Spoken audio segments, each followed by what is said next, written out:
করে আমাকে আনতে হয়, আর এই চোরের দল আমার দুঃখী মানুষের সর্বনাশ করে বা লুটতরাজ করে খায়।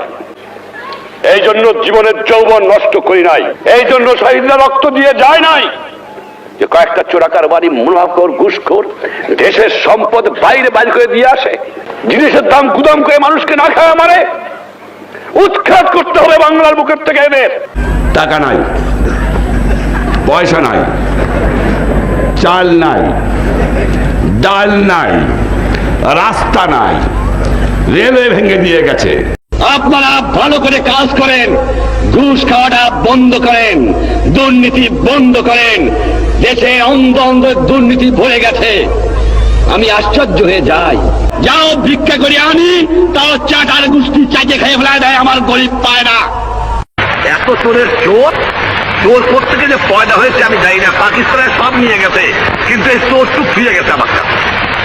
এই চোর নিয়ে গেলে আমি বাঁচতাম, কিছু দালাল গেছে, কিন্তু চোর গেলে বাঁচা যাবে।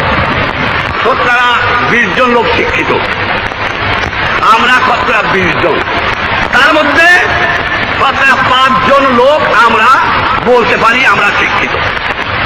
আজকে একটা কথা প্রশ্ন আমার, এই যে দুর্নীতির কথা বললাম, আমার কৃষক দুর্নীতিবাদ না, আমার শ্রমিক না,